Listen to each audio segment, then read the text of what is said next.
수많은 해외여행 혹은 수많은 서양 인문학을 공부하는 과정에서 그리스와 로마를 공부한다는 것, 특히 그리스에서도 아테네라는 도시하고 로마에서 이제 로마라는 뭐 로마 제국이 컸지 않습니까? 이따 보여드리겠습니다만 그런 큰 제국으로서의 로마 말고 도시국가로 출발했던 로마, 그 두 가지를 살펴보는 이유는 그러니까 이제 시작된 로마가 시작됐을 때 어떻게 시작됐는가, 그리고 어떻게 우리에게 익숙한 이른바 로마 공화정이라는 것이 안착됐는가, 이런 걸 살펴보는 이유는 이미 눈치채셨겠지만 뭐 우리 헌법 1조 1항인가요? 뭐 그 민주공화국이라는 말에서 민주라는 말은 고대 아테네에서 연원한 말이고요. 공화국 혹은 공화정이라는 말은 고대 로마에서 연원한 이야기입니다. 사실은 지구 반대편, 그것도 역사적으로 한 2500년, 멀리 3000년까지 거슬러 올라가는 서양 역사를 살펴볼 때 그리스 로마를 살펴본다는 것은 단순히 그냥 남의 나라, 옛날 이야기 혹은 신화 속에 쌓여 있는 그럴듯한 멋진 나라의 이야기들이 아니라 그 사람들이 꿈꾸었던 어떤 삶의 뭐랄까요, 모델, 패턴, 뭐 조금 더 구체적으로 말하면 정치 체제, 좀 느슨하게 말하면 어떤 삶의 방식, 그런 것들이 어떻게 세팅되었고, 그리고 그것들이 또 얼마나 잘났길래 지구 반대편 2500년 뒤에서 살고 있는 우리의 이 동아시아의 한 나라의 정치 체제 이름이 민주공화국일까. 하지만 그런 것들이 이제 그쪽에서 그리스나 로마가 종주국이기 때문에 우리는 그럼 언제까지 이렇게 남의 나라의 민주주의와 공화주의를 배워야 되나, 이런 뭐 열등감을 느낄 필요 전혀 없으시고요. 뭐 이미 한국의 민주주의는 뭐 굴곡이 있습니다만 전 세계에서 이제 주목하고 있는 나라 중에 하나이고, 천년 로마의 시작을 살펴볼 때 그냥 뭐 아이고 로마 누가 세웠고 어쩌고 저쩌고 이렇게 막 넘어가면 남는 것도 없고요. 더구나 인문학이라는 것은 그래도 책 부분이라도 같이 읽고 좀 그런 맛을 느껴봐야 되거든요. 물론 이제 번역사라는 한계가 있습니다만 그럼에도 불구하고 오늘은 두 권의 책을 가지고 천년 로마의 시작을 살펴볼 건데요. 하나는 고대 로마의 시인 베르길리우스라고 있습니다. 보통 영어에서는 버질이라고 하는 시인인데요. 베르길리우스의 아이네이스라는 책이 한 권 있고요. 다른 하나는 리비우스가 쓴 굉장히 굵직한 로마사라는 책이 있습니다. 그 가운데 로마가 시작되는 부분, 이 두 책을 가지고 이 이야기를 좀 살펴볼 예정이에요. 불가피하게 번역을 하면 식민지지만 지금 우리한테 더 가까운 어감은 이제 신도시입니다. 신도시, 그죠? 우리 뉴타운 개발하는 신도시 개발하는 그런 건데, 신도시를 많이 개발해서 여기가 이제 오늘 살펴볼 로마인데, 로마 남쪽으로 해서 시칠리아까지 포함한 이 지역에 굉장히 많은 도시국가들을 신도시로 이제 개발을 했습니다.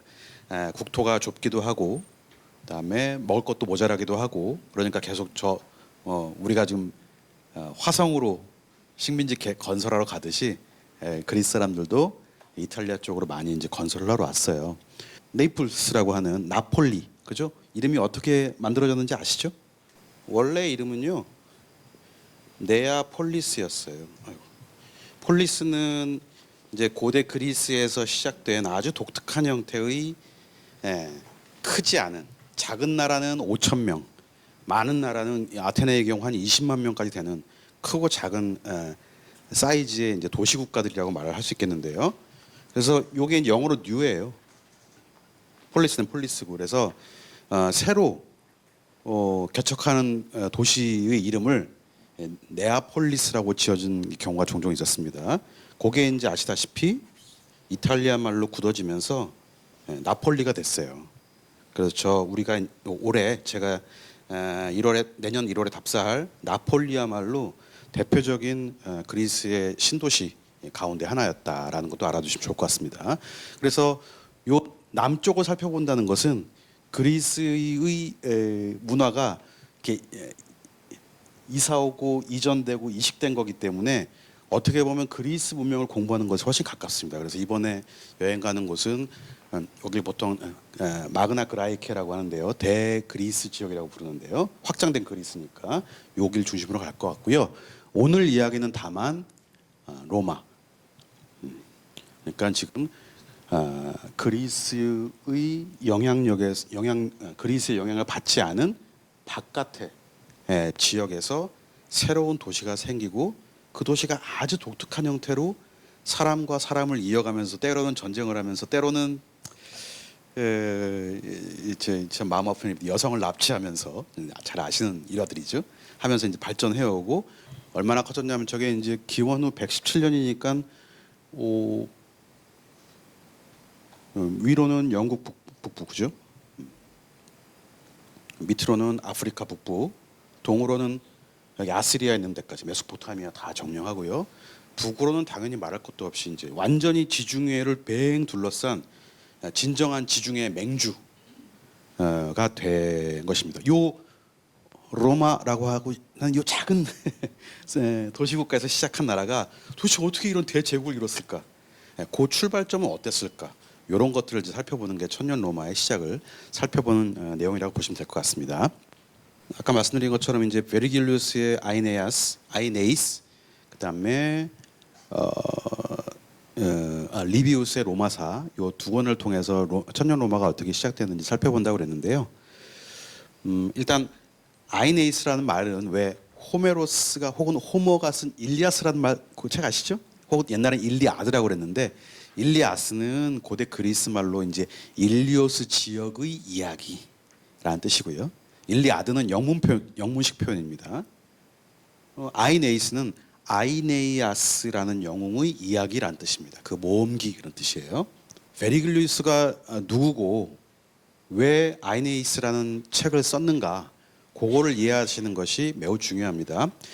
그 다음에는 아이네이스가 어떻게 구성됐는지 특징이 무엇인지 어떤 주제를 읽을 것인지 그다음에 그것을 보충하는 형태로 신화와 역사 사이에서 리비우스의 로마사라는 것은 또 어떤 이야기를 하고 있는지 이런 얘기를 살펴볼 예정입니다. 베르길리우스라고 하는데 옛날 고대 로마 발음은 베르길리우스 이렇게 이제 읽는 게 맞아요. 하지만 이제 지금은 다 베르길리우스로 통일되어 있고 여기서 요것만 빼가지고 미국 사람들은 영국 사람들이 버질 이렇게 읽습니다. 네. 자, 요 시기 그죠? 기원전 70에서 아이고 이거 기원 후인데요. 못자네요. 기원 후 19년까지 살았고요. 저기 북부 이탈리아 농가에서 난 사람입니다. 야, 농가에서 신이 났다고, 그죠? 예. 성인식 그러니까 15세 때 아유 동네에서 워낙 뭐 머리가 출중했던지 로마 상급 학교에 이제 진학을 합니다. 지금으로 말하면 이제 대학 가는 그런 코스라고 이제 보시면 될 것 같죠. 근데 문제는 그 로마 상급 학교에 같이 다니던 친구들이 누구냐면은 옥타비아누스하고 안토니우스라는 사람들이에요. 이 사람들 누구냐면 나중에 안토니우스 누굽니까? 클레오파트라하고 눈 맞아가지고 로마를 반역해서 온 로마를 휘저었던 사람이고 옥타비아누스는 로마의 첫 번째 황제라고 일컬음 받았던 아우구스투스 나중에 황제가 되는 사람들이거든요. 이런 막강한 사람들하고 같이 학교를 다니게 되었던 겁니다. 근데 당시에는 워낙 신분 차이가 났었던지 어떤 이유에서인지 모르겠습니다만 옥타비아누스나 안토니우스 기타 등등하고는 친하게 지내지 않았어요. 그런데 29살에 베르길리우스가 이제 당대 최고의 시인으로 상이라고 하니까 등극하자 옥타비아누스와 그때부터 교제를 시작해서 그 이후로는 옥타비아누스는 정치 일선에 서 있는 사람이고 베르길리우스는 그 문화 정치를 같이 해주는 뭐 동지 관계랄까 이제 그런 식으로 발전해 갔다고 보시면 될 것 같습니다. 자, 집필 시기가 중요해요. 기원전 28년부터 약 11년간 아우 징해요. 무슨 책 한 권을 11년을 써 그죠? 심지어 미완이에요. 완성하지 못하고 죽었습니다. 호메로스의 일리아스는 이제 트로이 전쟁이 담긴 이야기죠. 그 트로이는 이 지역에 있다고 이제 알려져 있습니다. 지금은 터키 지역이죠. 여기서 그리스 연합군이 트로이 성을 함락시키려고 이제 그 뭐 아킬레우스 등등을 데리고 트로이 성을 이제 공격했고 그때 아이네아스는 여기서 트로이 성을 빠져나와서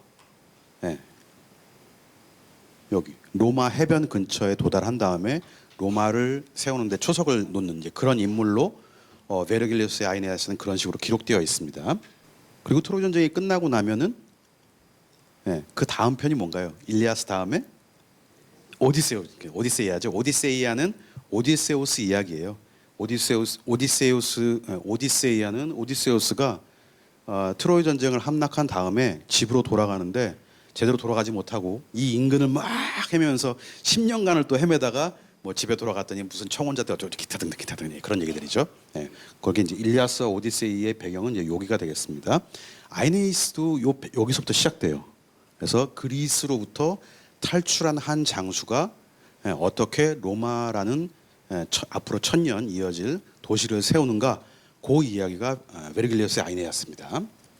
작품 완성을 위해서 내가 그리스 현장 답사를 해보지 않고 어떻게 내가 이 위대한 작품을 쓰겠느냐 해서 현장 답사를 하러 갔다가 귀향길에 그냥 열병이 걸려가지고 이탈리아에 딱 도착하자마자 그냥 죽어버렸습니다.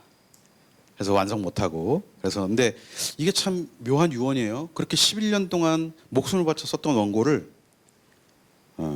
죽기 전에 다 태워버려라 라고 유언을 했습니다.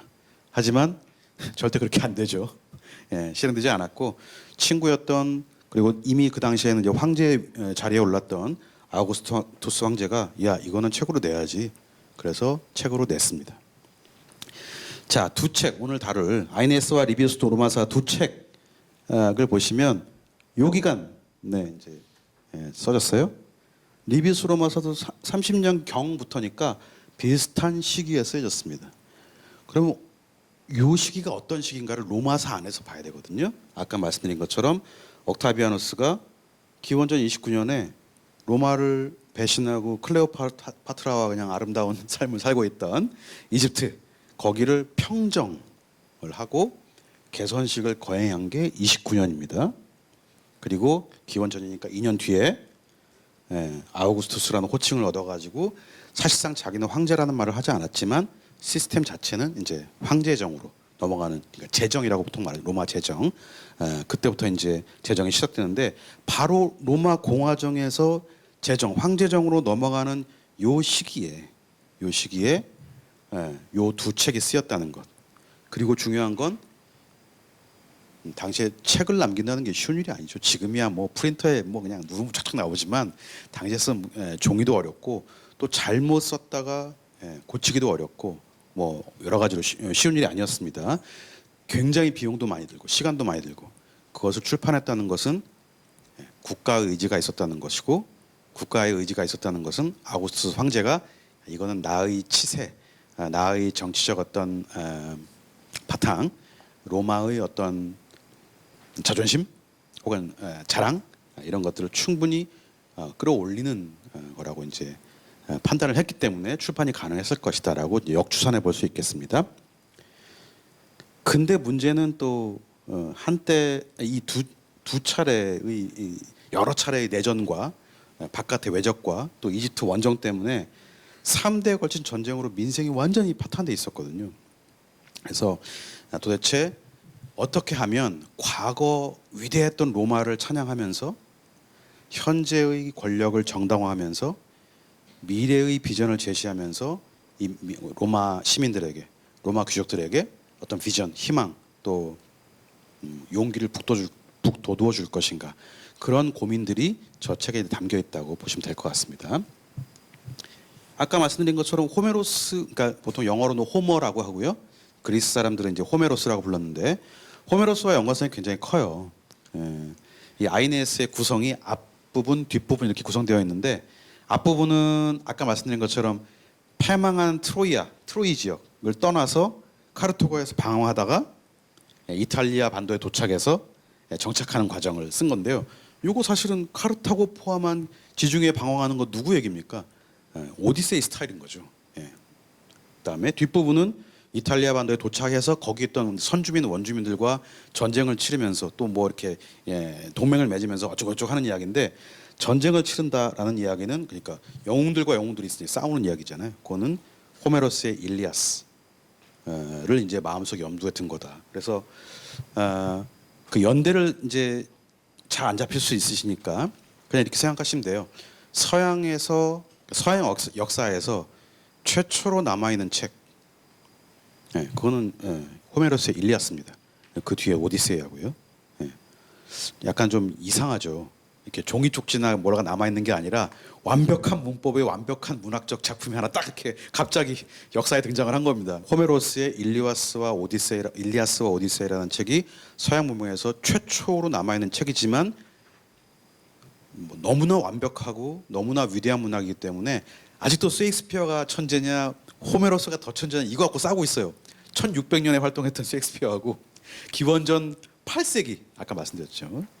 3000년 더 된 것 같은데 얼핏 계산해봐도 기원전 8세기에 그리스어로 두 책을 남긴 호메로스가 더 위대하냐 이런 거 갖고 이제 신구 논쟁, 옛날의 천재와 새로 등장한 천재 사이의 논쟁을 아직도 하고 있다고 합니다. 그만큼 호메로스의 영향력은 서양 문학사, 문화사 영역 전반에 걸쳐서 막강하고요. 베르길리우스도 거기서 자유롭지 않았습니다.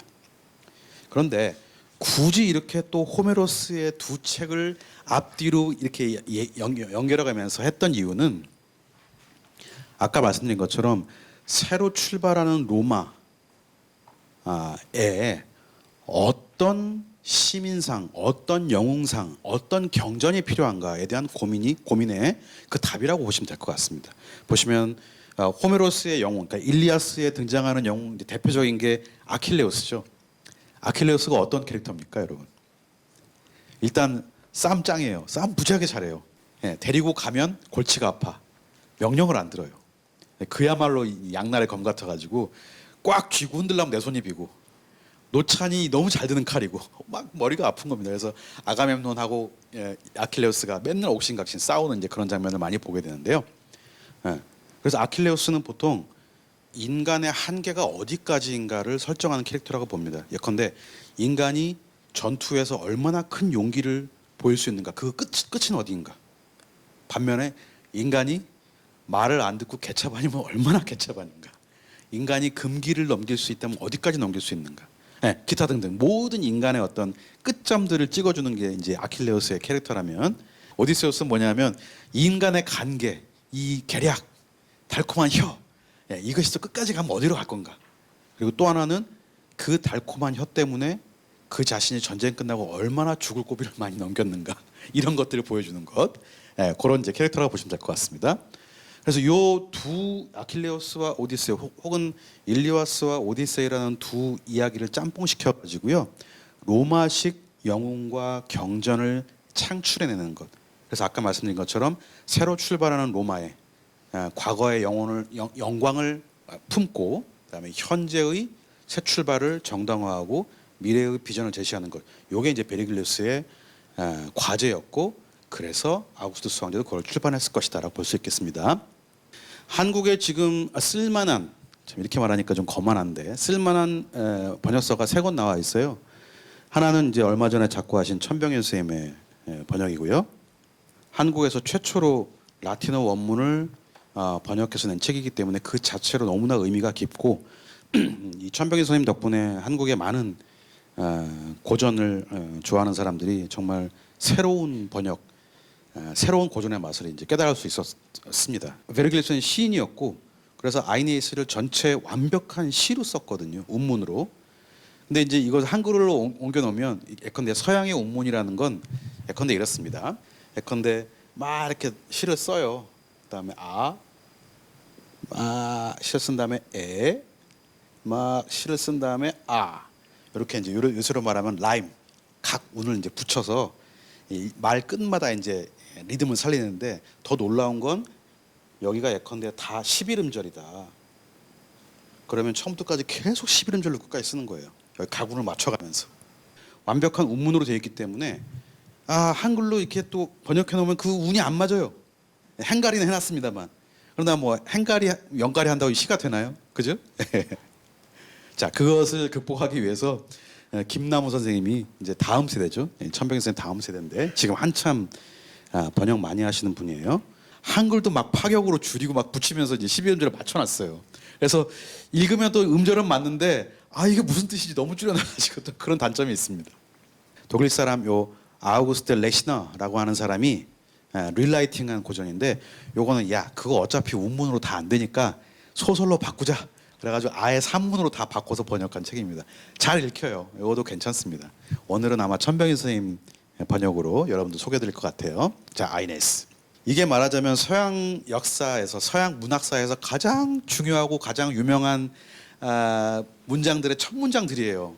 예컨대 호메로스 일리아스는 일행이 뭘로 시작하냐면요, 메닌 이라고 시작합니다. 메닌은 뭐냐면 그리스 말로 분노를 이해해요. 와, 분노를 노래하라 여신이요.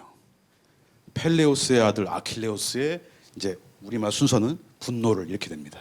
자, 자기가 전쟁 나가서 빼앗은 브리세이스라고 하는 여성을 자기가 전리품을 갖고 있었는데 아가멤논이 그거 뺏어갔잖아요. 그래서 이제 오디세우스가 분노가 치밀어서 나 전쟁 안 해. 그리고 이제 돌아가고, 그러면서 이제 그리스 연합군이 전세가 확 길어져 가지고 막 트로이가 막 기가 살고, 이제 그 씬이 시작되는 그 씬이 바로 이 씬입니다. 뭐에 대한 분노냐면 명예를 침해당한, 명예를 손상당한 분노예요. 근데 명예라는 것은요, 우리 같은 사람이 갖는 게 아니에요. 우리는 뭐에 분노하냐면 우리의 자유권과 평등권이 침해당했을 때 분노하잖아요. 왜냐하면 우리는 평등한 세상에 사니까, 그죠? 똑같은 자유권을 나눠 갖고 있으니까. 하지만 신분제 사회였기 때문에 신분제 사회에서 귀족들이 갖고 있는 명예라는 것은 지금 우리가 상상할 수 없는 것들입니다. 아마 상당히 우리 최근까지도 유럽에서는 그 결투를 신청한다 그래가지고 뭐 펜싱 같은 칼로 어쨌든 그런 칼싸움으로 싸움하다 실제로 죽이기도 하고 복수를 하기도 하고, 계속 그래서 가문과 가문이 왼수가 돼가지고 누구 아들이 죽으면 누구 아버지가 또 아들 죽고 계속 이런 일이 반복되는데, 그게 왜냐하면 귀족 사회에서 있었던 명예에 대한 훼손 때문에 그래요. 그래서 그것을 복수하지 않으면 명예를 영구히 잃는다고 생각했기 때문에. 그래서 이 분노는 명예에 대한 분노를 명예를 침해당한 분노였기 때문에, 보세요. 아킬레우스를 말할 때 펠레우스의 아들이라고 말해요. 족보를 댑니다. 이게 이제 신분제 사회라는 이제 흔적이에요. 일리아스는 분노로 시작했어요. 자, 오디세이아 일행은 어떻게 시작하냐면 한 남자에 관한 안드라 이렇게 시작합니다. 한 남자에 관해 내게 말하라 무사 여신이요. 무사 여신은 이제 시적 영감을 불러준 여신이니까, 요 한 남자는 누구냐면 바로 주인공인 오디세우스입니다. 그죠? 자, 요게 이제 우리가 오늘 공부할 베르길리우스의 아이네스 첫 줄인데요. 어떻게 시작하냐면 요 읽는 법이 있어요. 아르마 위룸께 카누 오야이키 프리무사 모리스 이렇게 읽습니다. 야, 멋있죠? 네.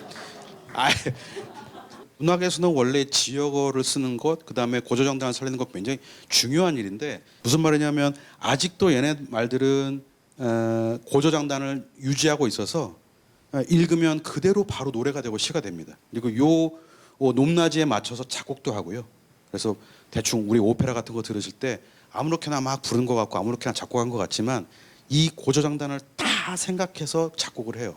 요 꾀는 오늘 마지막 시간이 되면 또 이야기를 들 건데, 이 꾀는 요 앞에 있는 둘 사이를 엔드로 연결해 주는 거예요.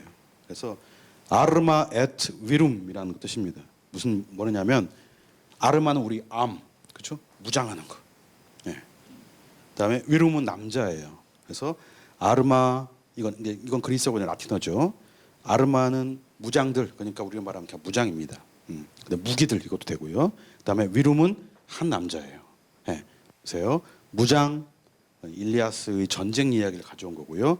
한 남자, 오디세우스에서 한 남자를 갖고 온 거예요. 이렇게 시작할 때부터 일리아스 오디세이를 마음에 두고 했기 때문에, 또 당시 사람들은 또 다 알고 있었기 때문에, 이야, 포부가 보통이 아니구나 베르길리우스가, 이렇게 이제 살짝 맛을 볼 수 있다는 거죠. 무기들과 한 전사를 나눈 노래하노라. 그는 운명에 의해 트로이아의 해변에서 망명하여 처음으로 이탈리아와 라비니움의 해안에 닿았으나 어쩌고저쩌고. 중요한 건 트로이아의 해변에서 망명하여, 그 트로이 전쟁 당시에 수많은 영웅들이 트로이를 뺏기 위해서든 트로이를 지키기 위해서든 자기 목숨을 던져서, 예컨대 이런 전쟁이 횡행하던 시대에 그 인간이 갖고 있는 가장 중요한 덕목은 용기잖아요.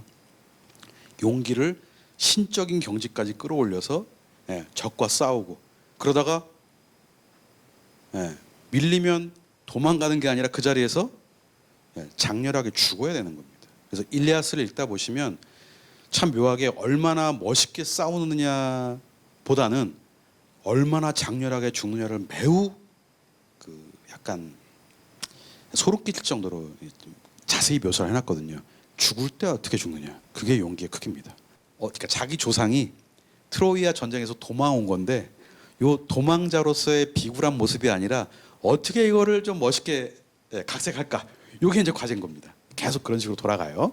우리 주인공인 아이네이아스를 이야기할 때 계속 앞에 경건한 남자 계속 붙입니다. 강박증처럼. 네. 라틴어로 이제 피타스라고 하는, 영어도 피티인가 아마 그럴 겁니다. 피타스인데요. 피에타스. 아이네아스가 트로이아를 동안 나올 때요, 집안에서 모시고 있던 신주단지를 탁 들고 아버지와 아들을 데리고 새로운 나라를 세우겠다 작심하면서 로마 이탈리아 반도로 떠나거든요. 거기서 신주단지를 모시고 가는 건 렐리기오, 그다음에 아들과 아버지를 챙겨서 떠나는 것은 피타스. 이렇게 이제 보시면 될 것 같습니다. 그래서 이 피타스는 사실은 경건이라기보다는 우리말로는 충직, 충실, 성실, 뭐 정확히 모르겠습니다. 어쨌든 그런 어감이에요. 종교적인 그런 건 아닙니다. 이 도망가는 것부터 시작해가지고 또 다시 싸우려고 하는 마음, 도망가는 마음 왔다 갔다 하거든요. 그때마다 신들이 나타나가지고 지금 도망가야 된다, 지금 도망가야 된다, 가서 싸우면 안 된다, 너는 가족을 데리고 도망가야 된다고 계속 정당화를 시켜줘요. 그런 내용 계속 반복되고 있습니다. 네, 그래서 그 모든 과정에서 아이네스가 도망가는 것, 그다음에 방황하는 것, 로마를 세우는 것, 그거는 모두 이 충직함의 결과다. 네, 결코 얘가 비굴해서 그런 것이 아니다. 네, 도망자가 아니다. 그리고 바로 이게 로마가 새로 세우고자 했던 영웅의 모습이었습니다. 아이네아스가, 발음이 참 어렵네요. 아이네아스가 우리의 주인공이라면 아내는 크레오스고요, 아버지가 안키세스인데 어머니는 비너스 여신이에요. 그리고 아들이 있었는데 아스카니우스 혹은 이울루스라고 부르는 아들이 있게 있었습니다. 요 3대의 중간에 있는 요 가장의 역할, 요거를 매우 강조했던 게 로마 사회입니다. 그 가부장의 어떤 오리지널리티, 원형, 그거는 바로 아이네아스의 이 아이네아스 있다고 보시면 될 것 같습니다. 그래서 이제 트로이가 함락돼가지고 트로이 목마 때문에 함락이 돼가지고 막 신들이 저기 아이네아스를 깨워가지고, 그죠? 야, 너 빨리 도망가. 막 그럽니다. 그래서 이제 주섬 좀 챙겨가지고 아까 말한 것처럼 신두짠지 모시고 뭐 아버지 챙기려고 그러는데, 이게 우리 아시잖아요. 우리 아버님들, 너희들이나 서둘러 도망가도록 하라. 나는 이제 이미 나이가 들었고 여기서 적 한 놈이라도 더 죽이고 여기서 이제 나는 장렬히 전사하겠다. 이제 버티십니다. 아이네스가 말을 합니다. 자, 사랑하는 아버지, 제 목덜미에 타십시오. 연로하시니까. 어린 아들 이울루스, 아스카니우스는 엄마와 떨어져 내 뒤로 오게 해라. 그리고 아버지께서는, 제가 지금 손이 없으니까 이제 한 손은 아이를 잡고 한 손은 아버지를 잡아야 되니까 손이 없잖아요. 그러니까 조상 대대로 모시던 페나테스 신들이라고 하는데 쌍둥이 신인데, 여기 우리로 말하면 신주단지 같은 거예요. 조왕신 뭐 이렇게 신주단지 같은 거. 그거는 아버지께서 드세요. 그러니까 이게 인간 탑입니다. 이게 가장이라는 거예요. 이게 가부장이라는 겁니다. 네. 자, 그래서 3대 구도에서 라틴어로 파테르 파밀리아, father of family, 그죠? 가족의 장이라는 것이 어떤 역할을 해야 되는지 굉장히 무거운 책무를 쥐어주는 그런 지점이고요. 요거는 로마의 보르게세 미술관 가시면 보실 수 있는 거 아마 보신 분 계실 거예요. 이런 도상은 무조건 아이네였습니다. 아버지 모시고 있죠? 여기 손에 신주단지 쌍둥이 신 들고 있죠? 뒤에 크레오사 따라오죠? 아들 이올루스 따라오죠. 100% 아이네스라고 보시면 될 것 같습니다. 아이고 힘들어. 보기만 해도 힘드네요. 저. 이렇게 서 있는 것도 힘든데. 자, 이것도 1700년대 판화인데요. 역시 아버지 모시고 있고, 아버지가 손에 여기 신주단지, 그죠? 모시고 있고, 아들 뒤에 가족들, 그다음에 저 준비되어 있는 배, 이게 이제 아이네아스의 전형적인 도상이라고 보시면 될 것 같습니다. 베르니 작품인데요. 확대해서 보시면 여기 보이시죠? 집안에 신주단지, 아버지가 있고요. 그다음에 가운데 아이네아스, 되게 무념무상한 표정이지만 뒤태를 보시면 근육이 엄청나게 나와 있습니다. 힘을 엄청 주고 있는 거예요. 땀 삐질삐질 뒤에 아이, 그죠? 자, 뒤태를 좀 볼까요? 요건 이제 쌍둥이 집안에 모시던 신이고요. 얼굴이 평화롭죠? 네, 다음 시간에 이 평화로움에 대해서 얘기할 건데요. 하지만 아이고 이거 힘쓴 거 봐요 그냥 그죠? 아유 그냥 힘들어 죽겠어. 아우 힘들어 그죠? 예. 그 내면에 그림 있는 방이 여러 개 있는데 그 중에 보르고의 화제라고 유명한 그림이 있는 방이 있습니다. 화자인데 중요한 건 여기 보이시죠?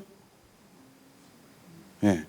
보르고의 화제와 전혀 상관없는데 아이네아스 도상을 활용해 가지고 아버지와 아이와 가족들을 데리고 나오는 장난감을 요거 한 귀퉁이에 이렇게 아이네아스 같은 도상을 숨겨 놓거든요. 요게 이제 미술사를 공부하는 재미이기도 합니다.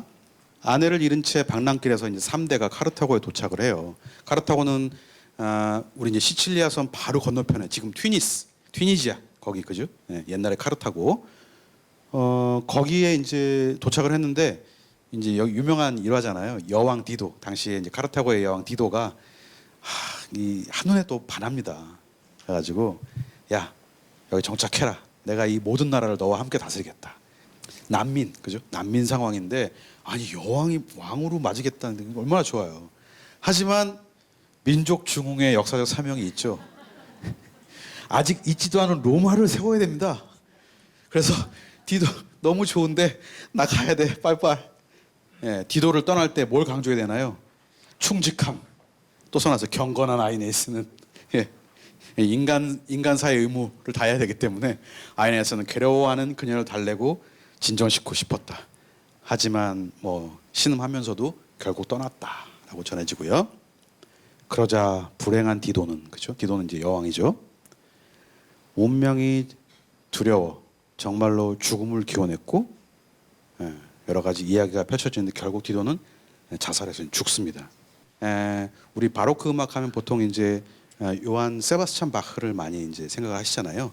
비슷한 시기 좀 앞이었나요? 영국에도 헨리 퍼셀이라고 하는 바로크 작곡가가 있었습니다. 그 작곡가가 요 아이네스와 디도의 사랑을 주제로 쓴 오페라가 있어요.